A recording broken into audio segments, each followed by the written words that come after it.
I think we're good to go, Christy. I got one more. We'll save that for the end, okay? All right, fantastic. Well, we finally got the presentation on the screen.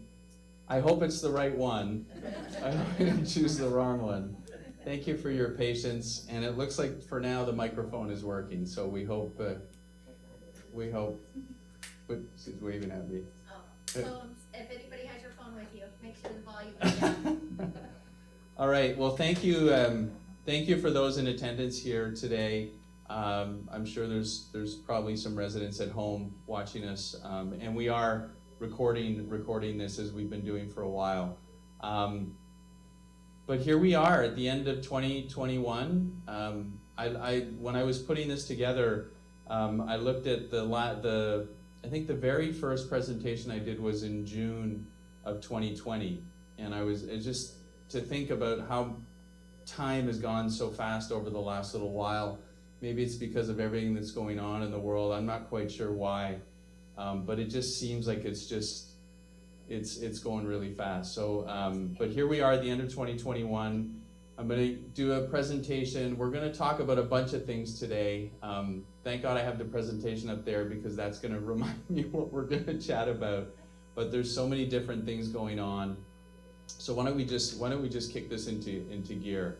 So the first item, and we've done this the last few meetings, is I meet with the resident council a week before our town hall, and they share a lot of the feedback that they've gotten. So we'll talk about resident council discussion points that we discussed at the council meeting last week. The second topic is going to be, this just doesn't seem to go away, but we are going to talk about the pandemic and vaccinations. I'll give you an update on that. Things have changed. You'll see that in some of the statistics, there's been a significant change in the pandemic. I will give you a marketing and sales update. Our marketing and sales team continue to work very diligently on prospective residents and attracting new residents to our community. You'll see some pretty neat results from that team. And then I'll go through each department. We'll talk about what's going on in each department. We'll do some questions at the end, and then we'll wrap it up and talk about the next meeting, which will be at the end of January 2022 already. So let's start the resident council.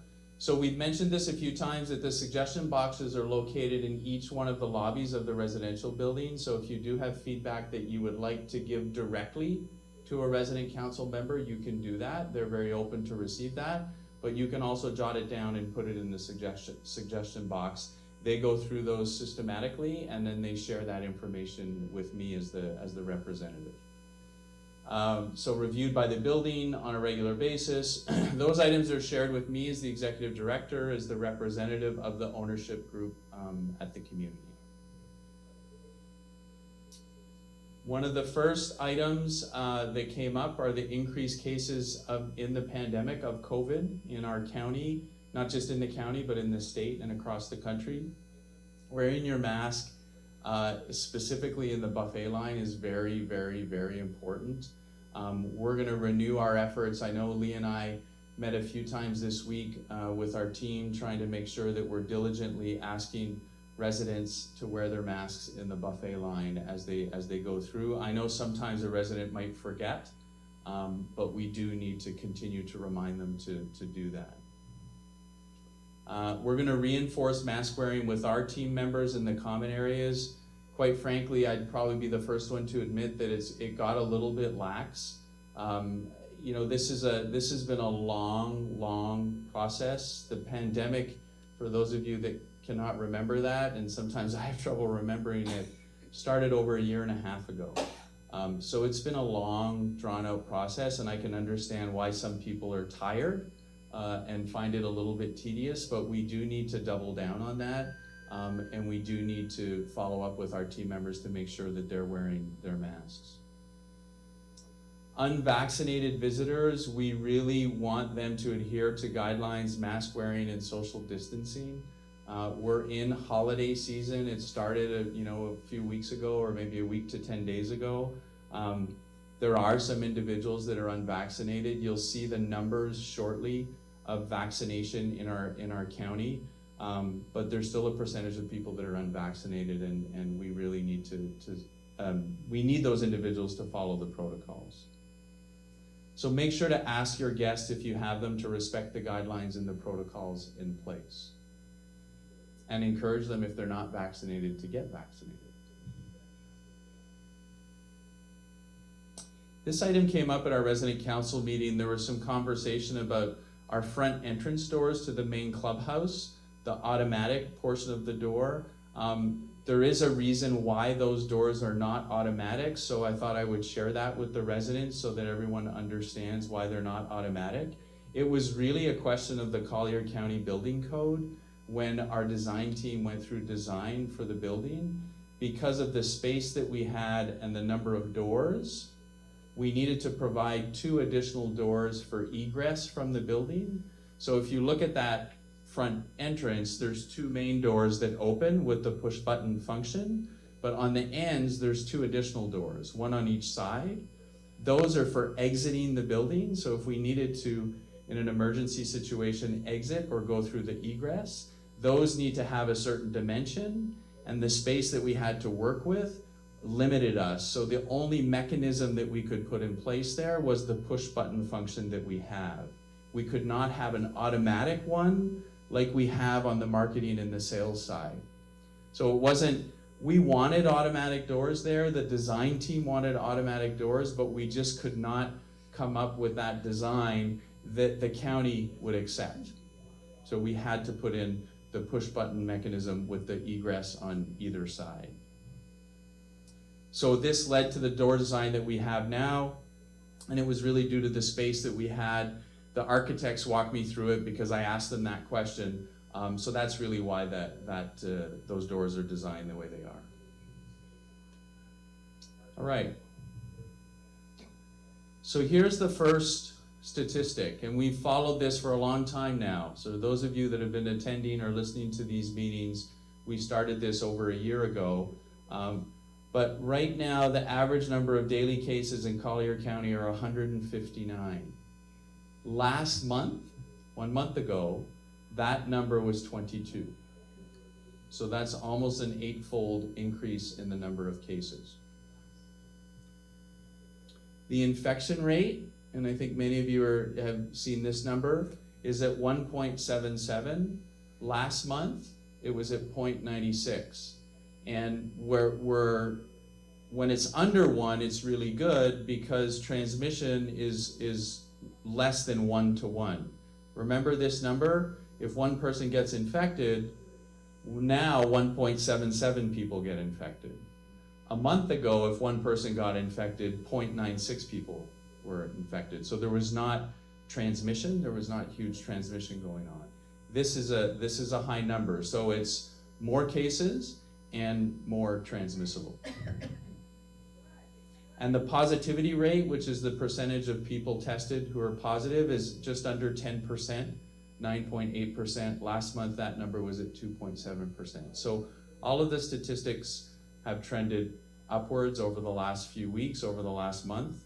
And we're hoping that these are going to peak soon, and we'll start to see a downward trend. So cases have increased dramatically over the last month, primarily due to the new variant, which seems to be, or is told to us, that it is more transmissible.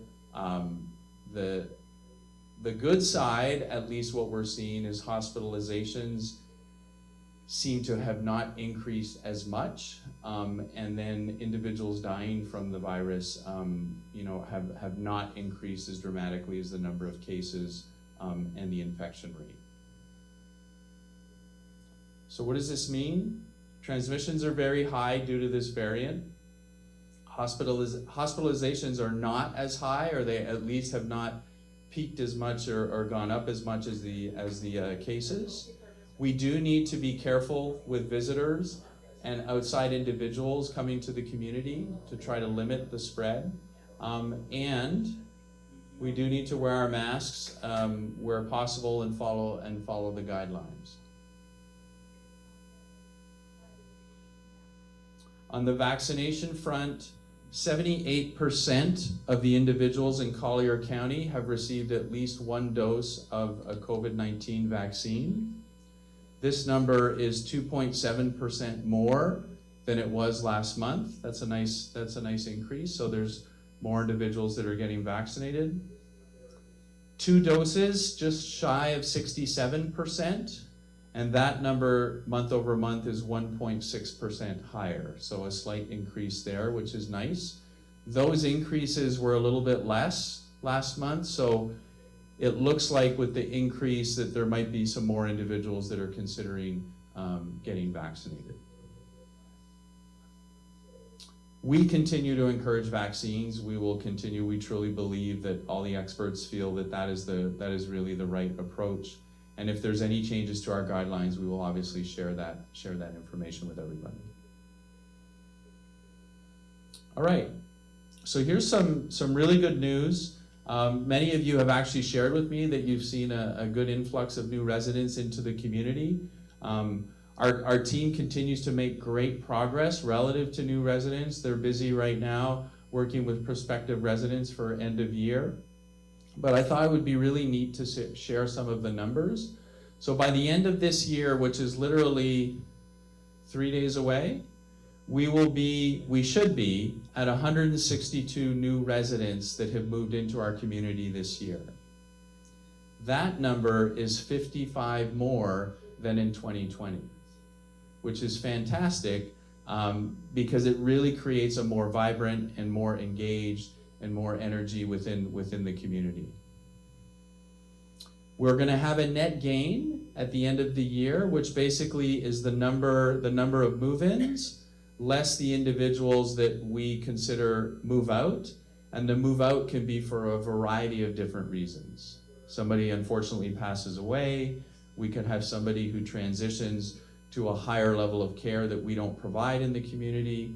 Sometimes residents want to move back closer to family that live in another state or might live up north. So those are all considered move-outs. That net number for this year will be a net gain of 39 residents. So 39 more move-ins than move-outs.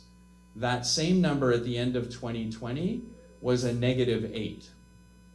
So we had more on the outside versus on the inside. So this is a really good trend, a really good change. Our year-end occupancy for the entire campus should be just shy of 87% occupancy, which is fantastic. And I'll share with you some of the reasons why to see that number of residents gravitating to our community. Last year, at the end of the year, we finished the year at 74% total occupancy. So that increase is going to be really close to 13% year over year. We've got some great momentum, and this obviously allows our ownership group to reinvest in the community. We've done some really good renovations to our clubhouse, to our assisted living building, and then on the docket for next year is we're going to be doing a hallway and lobby project for the residential buildings. I actually, just before I walked out of my office to come here to set things up, I got an email, I saw it out of the corner of my eye, that is related to the project. So it's an update, hopefully on the timing of that project, when that's going to happen, but we pushed really hard on pushing that project forward so that the common spaces in the residential buildings are more reflective of what you see in the clubhouse now that we've done the renovation here. And then we have our Refer a Friend program, so any existing resident that refers someone to the community who actually moves into the community, they can receive a referral fee of $3,000. Okay, and we've had many residents take advantage of this program. All right, dining. We have Chef Lee and Jeff with us here. I'm gonna go through a little presentation. We're gonna talk about a bunch of different things. If you could keep your questions to the end, and then Lee and Jeff will be able to respond to those. But I'm gonna talk a little bit about some adjustments to our menu communication plan. We shared that with you in the weekly update last week. We are gonna be modifying how we communicate the menus to the residents. So we will be starting on January 3rd, which will actually start on January 1st, which is 48 hours before, 2 days in advance. You will be able to see the menu. You will not be able to see the entire weekly menu the way we've been doing it, and I'm going to explain why we're making this change. So what that means is that for Monday, January 3rd, that menu will be available to you on Saturday, January 1st. And then moving forward, 48 hours in advance, 2 days in advance, every day, you will be able to see what that menu is going to look like in 2 days. And you'll be able to place your order the same way that you've been doing it, or you will know what's going to be on the menu when you come to the dining room. The main reason for this is we've encountered some significant supply chain issues with product, not just food product, but supply product, everything we do, everything we use to produce the food. And what's happened over the last little while, and Lee came to me a little while ago and said, listen, we're making lots of last minute changes. We're not able to necessarily get what we're saying we're going to get a week in advance. So we talked about it, we strategized about it. We thought it would be more important for us to get you accurate information rather than give you information and then you say, oh yeah, 6 days from now I'm going to have whatever the product is. We can't get it, and then we need to substitute. And then residents show up because they saw the menu 6 days before, they're expecting a certain item. This way, Lee believes that we can really be consistent and accurate with the product, the menu items that we're delivering. So it's really to provide a more accurate menu. We need to condense that time frame due to adjustments that Lee and his team can make, so they can do item substitution when product is unavailable that they thought that they were going to be able to get. We also may need to substitute some supplies. So some of the takeout supplies that we use, some of those items we might need to get creative and use some different items. So don't be surprised if you see some of those changes as we move forward. So the orders will be placed 2 days in advance. That's what you really need to keep in mind, is you will be able to do everything 2 days in advance. You'll see the full menu, 48 hours. This week will be the last week that we publish that weekly menu. We're not quite sure how long this is going to go, at least for the foreseeable future. We don't think there's going to be significant changes. We would at a certain point like to get back to not having these issues. If we can, and we can produce that menu further in advance, we will. But we want to make sure that it's accurate and the items that we're saying you're going to get, that you actually get those items on that day. Jeff, do you want to stand up? Sure. Come on up. Just come and stand in front here because we got some people at home on the camera and they can see you. So we've added Chef Jeff. Has everybody been able to meet Jeff yet? No, not yet. Maybe. So Lee has bolstered his team. Jeff is with us now. What is this? Week what? How long you been here? 4? 4 weeks. Wow. All right. Going strong. 4 weeks. So He's not taking the mask off. So Jeff has been here for 4 weeks. He's going to share a couple jokes with you shortly. Are you ready? I got 2. Oh my God! Well, we're going to save those for the end.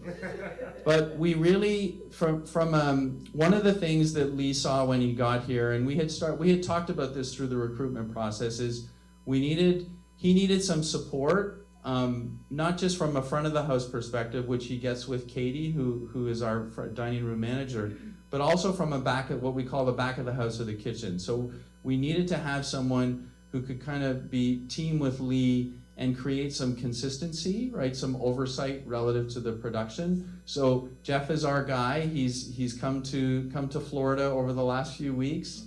Him and his wife have moved here and they really like it. So far so good, right? All right, fantastic. So please introduce yourselves to Jeff. He is really going to be that support person for us and really create some really good consistency with the food that we're producing. Thank you. And we've already seen some contributions relative to Jeff's arrival. So we're super excited about what the future is going to bring. So, Lee, I want you to, can you come up here? Yeah, sure. So I was not here on Christmas Day, but in the middle of the day, at a certain point, I got a bunch of messages. I started getting all sorts of different messages, and I'm like, there's really two scenarios when Mark starts to get messages. It's either something really good or really bad. One of the two. And I'm like, oh no, what's going on? So I started to get some messages about our Christmas Day brunch. I got some really good feedback. I don't know how many of you here in the room were able to attend. I actually got some photos of what the presentation looked like. But I wanted Lee maybe just to share with you some of his thoughts on that day. Did you enjoy the Christmas Day brunch? All right, I'm gonna flip it to him for a second. Thank you, guys. It was our pleasure to do that, and having Jeff on the team and already standing back of house employees, our cooks we already have, they executed well, and I couldn't be prouder of what we put out for that day. So I just want to say thank you for everyone that did join us on Christmas brunch. I thought it was extremely successful, and I really look forward for us to continue doing events just like that. So we've got an event coming up this weekend for. So I want you, my next item is I want you to talk a little bit about New Year's Eve. Okay. Can you talk a little bit about the menu? Sure. So the direction we're going this weekend is something I've done before previously. England and the United Kingdom, they celebrate their ball drop or the turn of the year at 7 p.m. Eastern Standard Time for the United States. So what we like to do is kind of celebrate the British invasion. If anybody recalls that, the late 50s, early 60s, when the Beatles, the Kinks, the Smiths, the Smithereens started making their way from England over to the U.S. and dominating the airwaves, this gives us an opportunity to celebrate at a moderate time instead of celebrating at midnight. It gives us a chance to celebrate when somebody on the other side of the world is celebrating at the same time. So to follow suit with that, we are designing the New Year's Eve menu to fall in line with the British style pub food, so fish and chips. We're doing a nice bangers and mash, which is a play on a sausage with mashed potatoes and the onion gravy that goes with that. And then we're going to add in just old classic pot roast for anybody who might not want to swing towards the UK fare. But I think we'll have fun with it. We're trying to get our plans in place right now to be a fun event. So we'll do a nice champagne toast at 7 o'clock when the ball drops, and we'll make a good night of it. I think everybody will enjoy it. And this is going to be our first run here, so we'll test the waters this year. If it turns out well, next year we'll really go above and beyond to really bring in that British flair and that fun with the music that comes along with it. So we do have entertainment coming in. We do have entertainment. Yes. Can you talk a little bit about the New Year's Day brunch? Yes. So the New Year's Day brunch, most of you I'm sure is familiar with the types of food that you eat on New Year's Day that bring health, wealth, and love and all the things to you for the rest of the year. So things like black-eyed peas and rice, things like that. So we're going to touch on 8 of the 11 traditional items. So that's going to give us, we're going to play on some rice. Rice is for fertility. Pork is for progress. Fish is for, so we're going to have some fun with it. So we've got 8 of the 11 that's coming in. So we're going to celebrate everyone's wealth, everyone's health, everyone's prosperity, and you'll have an opportunity to kind of munch on what you want, and if you want to see some more money come into the bank account, make sure you eat the collard greens and the cornbread. If you just want a nice healthy year to go the rest of the way, make sure you're eating the bundt cake, because that shows a full circle of life and good luck.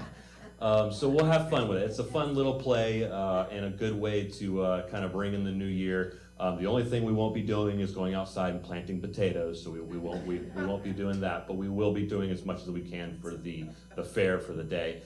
So we have adjusted the time frame just a little bit. Instead of 10:30 to 1:30 when we usually have brunch, We've shifted a half hour from 11 to 2. That way we can call it lunch. That we won't have any brunch items. You won't see omelets or eggs your way, but it'll be a nice, healthy, hearty lunch for the day. We will not be having dinner that evening. It will be just a one meal for the day, so we'll follow suit with that. And we just hope everybody enjoys it, and we look forward to everybody's feedback.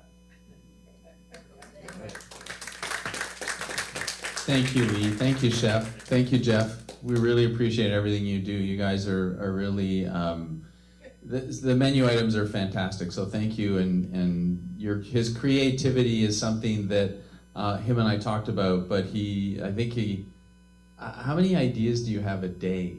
It was like 1 million? I wake up and I write them down on the pad right next to me. Thank you. We appreciate it. So from a celebration standpoint, we're going to move to celebrations. Brooke is not with us here right now. She's actually off campus trying to feel a little bit better. So she should be back with us hopefully within the next week or so. But she's developing programming for 2022 based on a lot of the resident feedback that she's received. If you do have more feedback for her, please do not hesitate to reach out to her when she gets back. And provide that feedback. The more resident feedback we get, the better the programming will become throughout the year. I also wanted to really thank today, unfortunately, Sandra Ricardo, who has been with us for several years in the activity department. Today is her last day. Sandra let us know a few weeks ago that she would be leaving the community. I really think Sandra has contributed immensely to our community over the years. She's been a really common force, a very friendly, just a very smiley and friendly lady who has been engaged and helping our residents significantly. So we want to thank her for her contributions. She's apparently going to take a little time off and try to reevaluate what she wants to do. That's what she's telling us right now.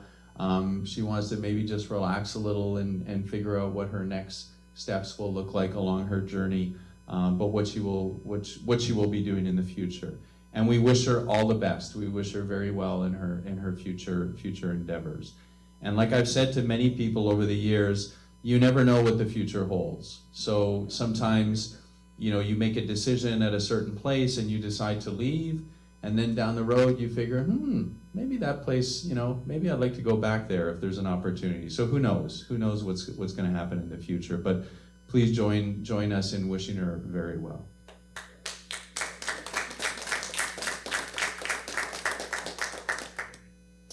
Transportation, we're continuing to working on transportation. We have some open positions that we're continuing to recruit for. We have recruited one individual. We're working on finalizing that.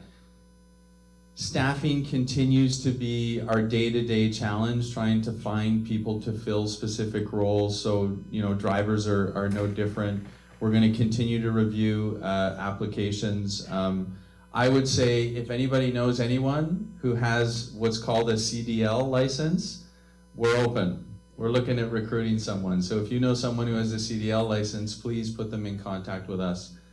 We're looking for some people.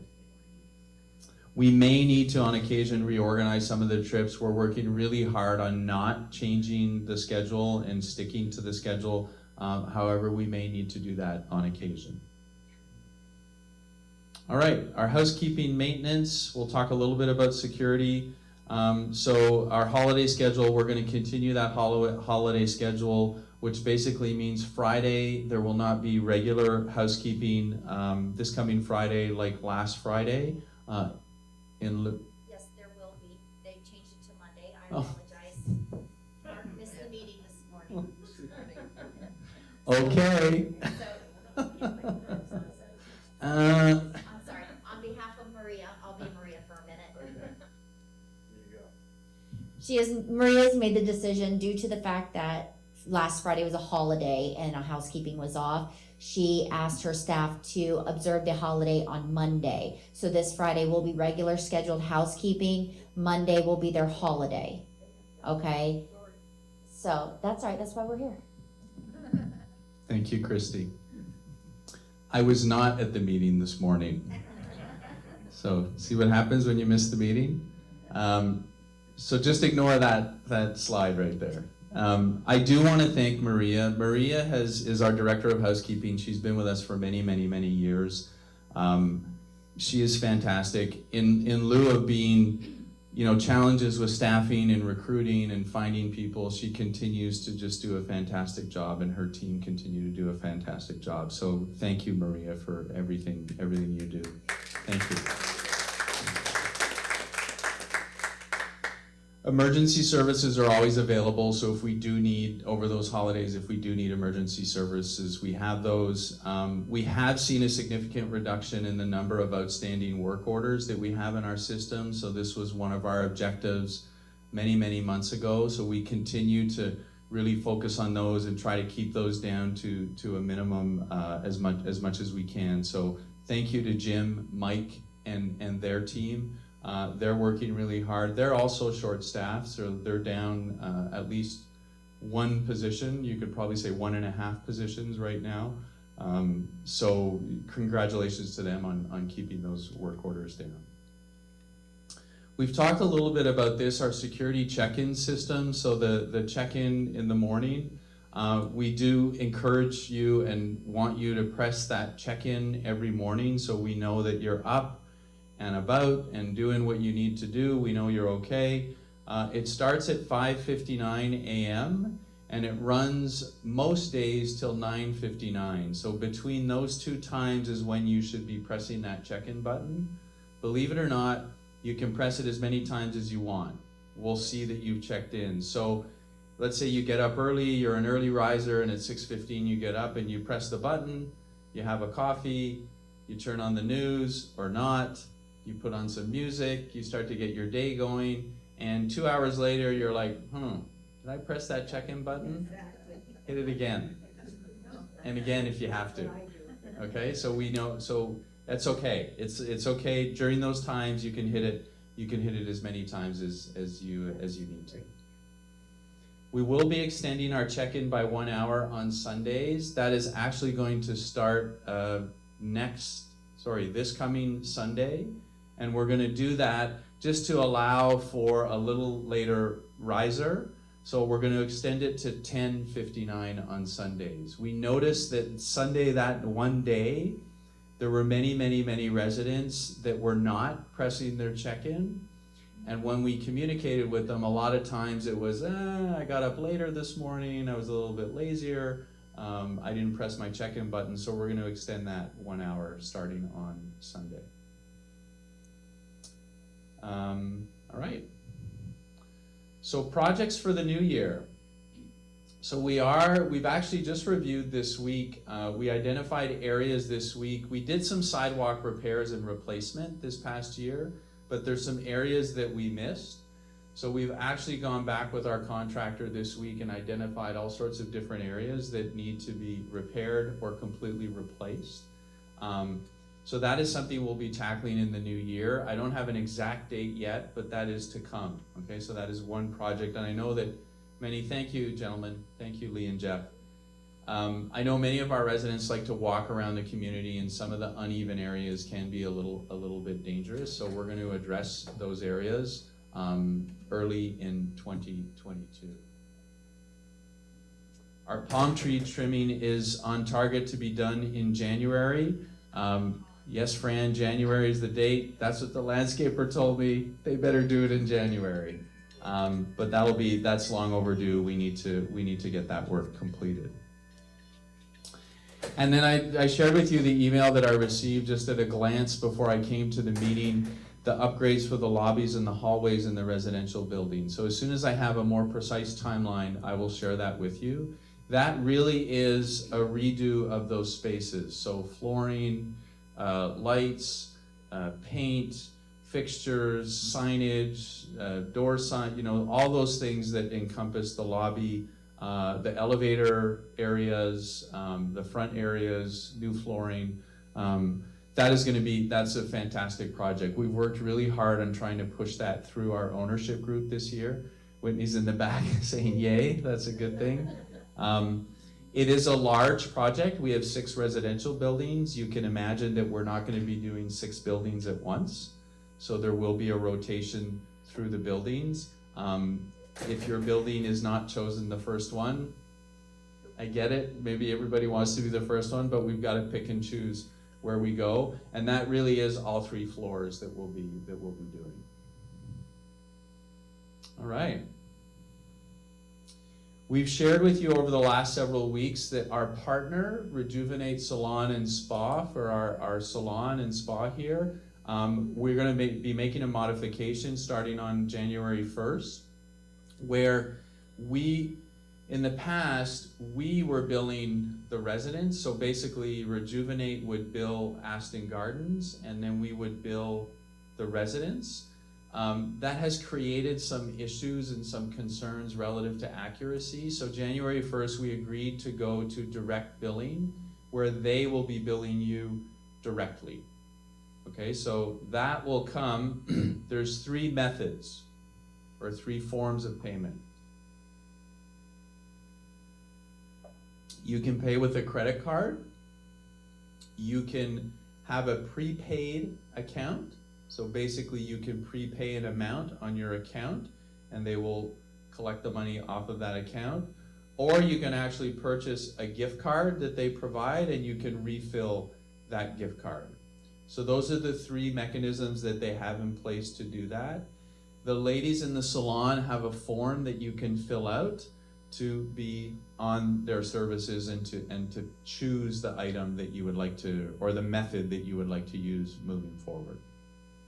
So starting January 1st, so the last billing will basically end at the end of December. That billing will come through the community, and then January 1st it will be directly from Rejuvenate.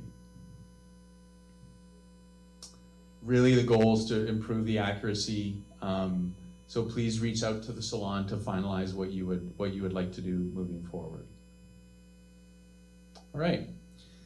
The last topic I wanted to share is our 2022 is around the corner, and this year our company has decided to do our resident engagement survey very early in the year. So as soon as we turn the corner in 2022, we will be asking you to fill out a resident engagement survey. For those of you that filled out last year's survey, it's an all-encompassing survey that touches all the different departments throughout the community. It's not a 20-page survey. It's fairly reasonable in a time frame. And the dates that we're going to be doing it are going to be January 10th. So starting on Monday, January 10th, and you'll be able to fill that out through Friday, January 21st. The main difference this year versus last year is this year it will be all online. So last year there was an option to do it online, or you could actually have a printed copy where you could fill it out. There are no printed copies this year. What that means is that our team will be organizing. So if you don't have your own computer, if you don't have your own iPad, if you don't have a smartphone, those are all devices that you can use to do it. However, if you do not have one of those devices, we will be organizing specific days and times for you to come to the media center, the library, and fill out the survey. We'll have computers available, we'll have some iPads available, we'll have some of our team there that will be able to walk you through that, and you'll be able to fill out the survey. We really want to try to get as many of our residents to fill out that survey this year. I like to kind of describe the survey. It's very similar to last year. If you remember last year, there's various statements that you will read, and then you really have 5 different choices. And it's a scale that runs from strongly agree to strongly disagree. So you have a strongly agree, there's a neutral choice in the middle, and then there's a disagree and a strongly disagree. So those are your 5 choices. What's important to understand from a scoring perspective is that 2 of the 5 choices will count as a positive score. So when we review the results, when we look at those results, if somebody strongly agrees or agrees, that will be viewed as a positive score. All three others, neutral, disagree, strongly disagree, count as negative or zeros. What I like to say, call them negative or zero scores. Sometimes people think when they score in the middle, if they put neutral, it can go either way. This scoring system does not work that way. It is counted as a negative score. So please remember these things when filling out the survey, and we'll have team members available to guide you through them. There will also be a comment section. So if sometimes the statement doesn't really describe how you feel, you'll be able to write comments. I think there's a maximum number of words, but it's fairly extensive, so you can provide additional feedback through the comment section. Important to understand that all of this feedback is the people that provide it, you, the resident, is strictly confidential.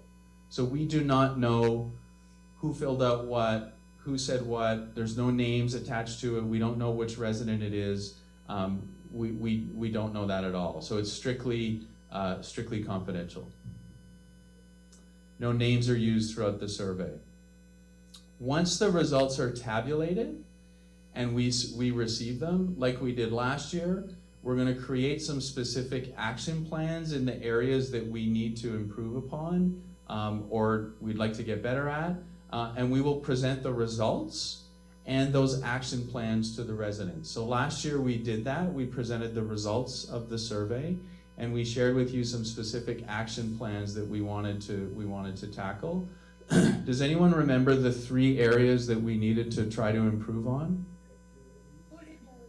So activities was one area. That was one department that we wanted to get better at. Culinary, right? Remember we wanted to get better at culinary. And what was the third one? Maintenance, right? So it was maintenance, activities, and culinary. And I remember that because it was M for maintenance, A for activities, C for culinary, and somebody called it the Big Mac. So those were really our focus points. We'll discuss those as we proceed through this process. I think we've made some good strides in specific areas relative to those 3 areas.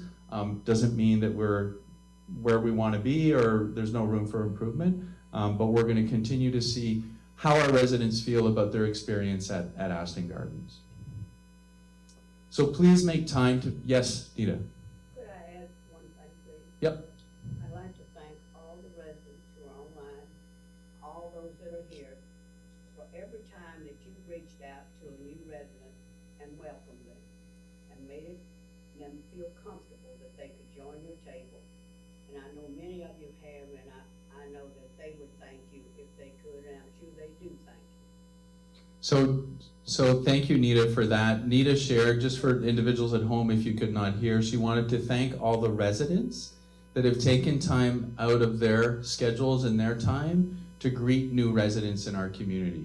We talked about earlier about how many new residents we've had come into our community, over 160 in the last year. And yes, thank you to those residents that have taken time to greet those individuals and make them feel welcome here in the community. Our goal for the resident engagement survey is to be have over 80% participation. I'd love to get 100%.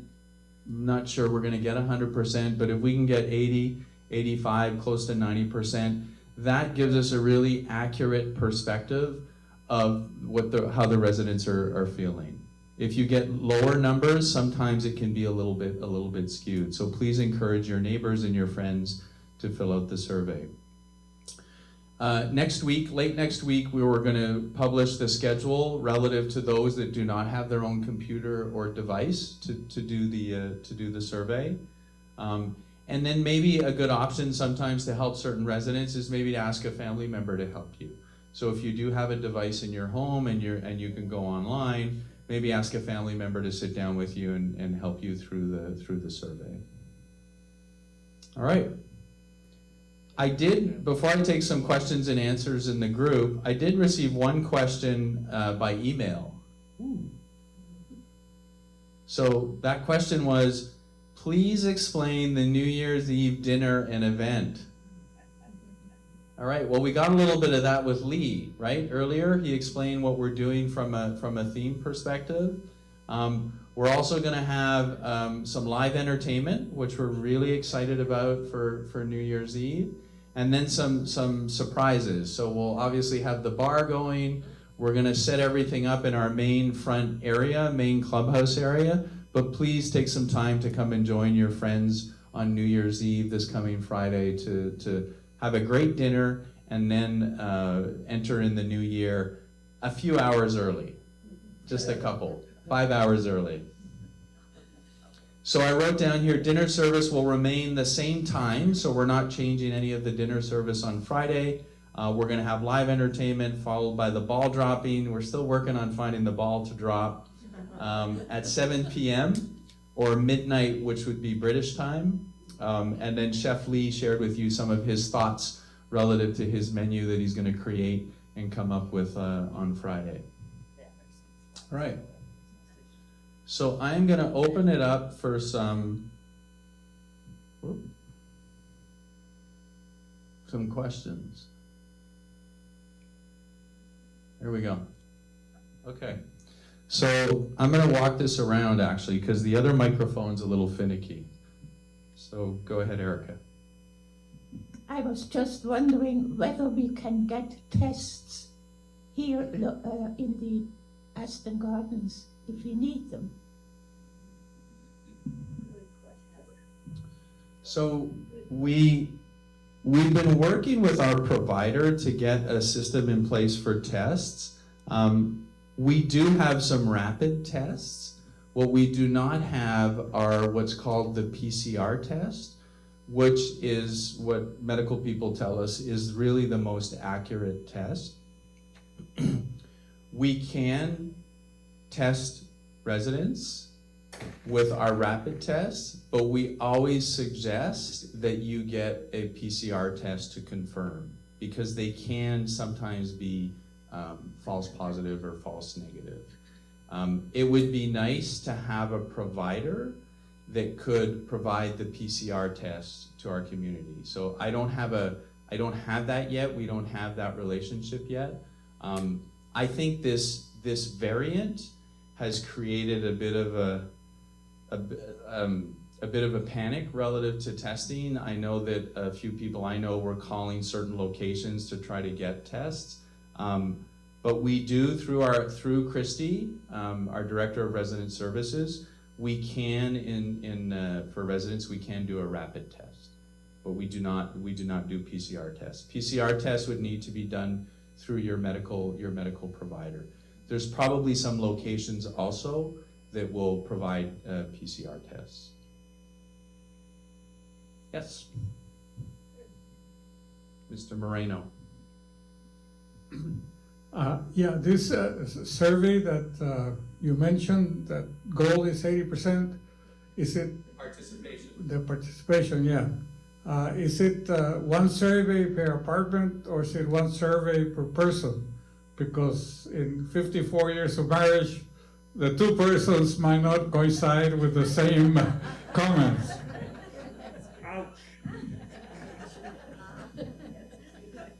I'm trying to figure out, do I give the survey to Tico or do I give it to Aloha?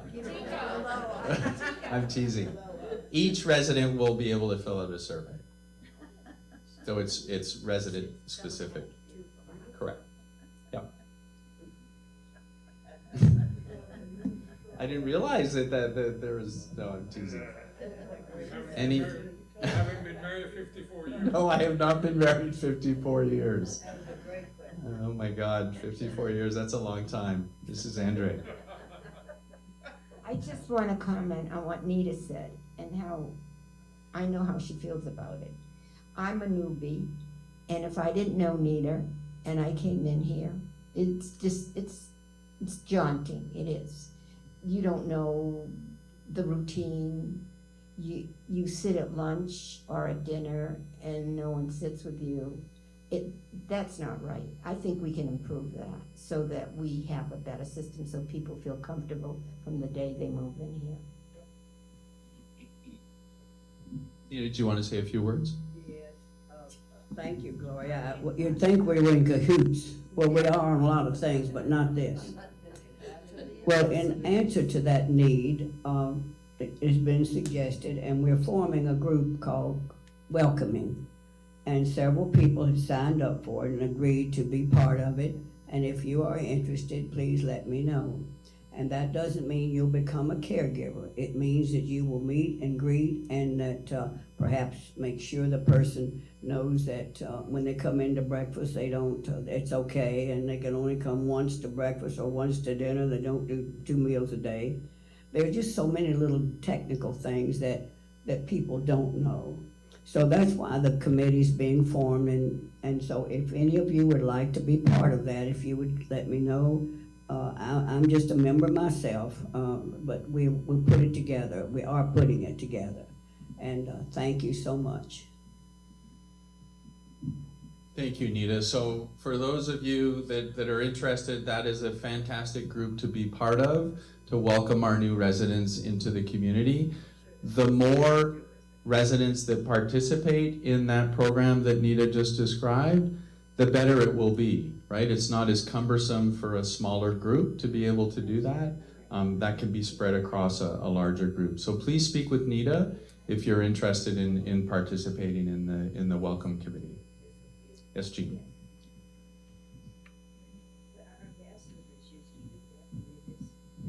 I understand that we do still have some ambassadors who are on duty, but I don't know. I think they've still been pretty active, so I don't know what's going on with that.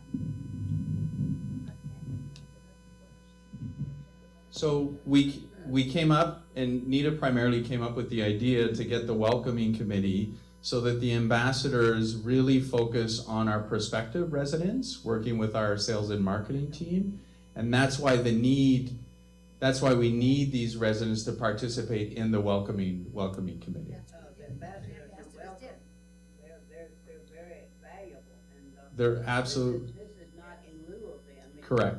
And most of those ambassadors making reference to, and it's very good, Gene, because you're one of the first ones, and that is that they do it because they love this place and they do want to welcome people here. But the ambassadors are no longer an active organization, but there are many of you, and I could begin to call names, and name calling is not always bad, you know, that I know that you really are an ambassador. And that's what I meant when I said a while ago that you're welcome, and but you are, so many of you have continued to do that work. And it is work, but it's work made in love. So thank you, Jean, for making that mention. I appreciate it. Thank you, ladies. Any other questions? Oh, Sunny?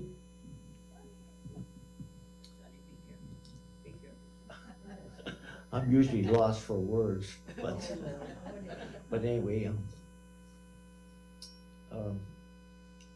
some of the residents know me for playing my accordion, and I enjoy entertaining people. But I was just wondering if there was a way of like announcing that I don't charge anything, by the way, so I'm known as good for nothing, you know. But I would enjoy playing for certain get-togethers. Residents have asked me, when am I gonna play, or some said, I've never heard you, probably they're better off, whatever. But anyway, so I don't know, I mean, maybe I'm out of line, but whatever. Not at all. Okay, take care. Not at all. Thank you. No, we appreciate that, and I would strongly recommend. Have you met Brooke, our new activity director? Yeah. So I'm gonna make a note to talk to her about meeting with you if you haven't connected, and she's gonna talk to you about getting some of that on the program. Okay. She's real nice, by the way. Good. The question would be, why is the front gate always open towards Livingston Road? The in and out gate, they're open all the time.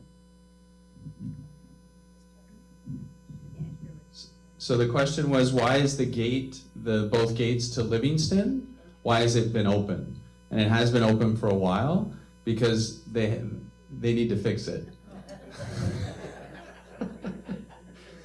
So due to the holidays, due to some parts, some components, that's why those gates are open. But anybody can come in. And understood, we need to allow access. When it's not working, we get our team to put it in the open position. Yeah, we need to allow people, if there's an emergency, they need to be able to access the community. But also, people can come in and they don't go to the top house to be tested or for fever or whatever they have to do, or if they're vaccinated, they just can walk around. Well, I'm not sure the gate's gonna stop that, because the gate does, even when it's in the closed position, it opens when somebody drives up. Any other questions? All right, well, thank you. Thank you very much for a great 2021. Looking forward to 2022 and looking forward to seeing everybody on Friday. Tico, are you gonna dance? All right. Love it. Thank you.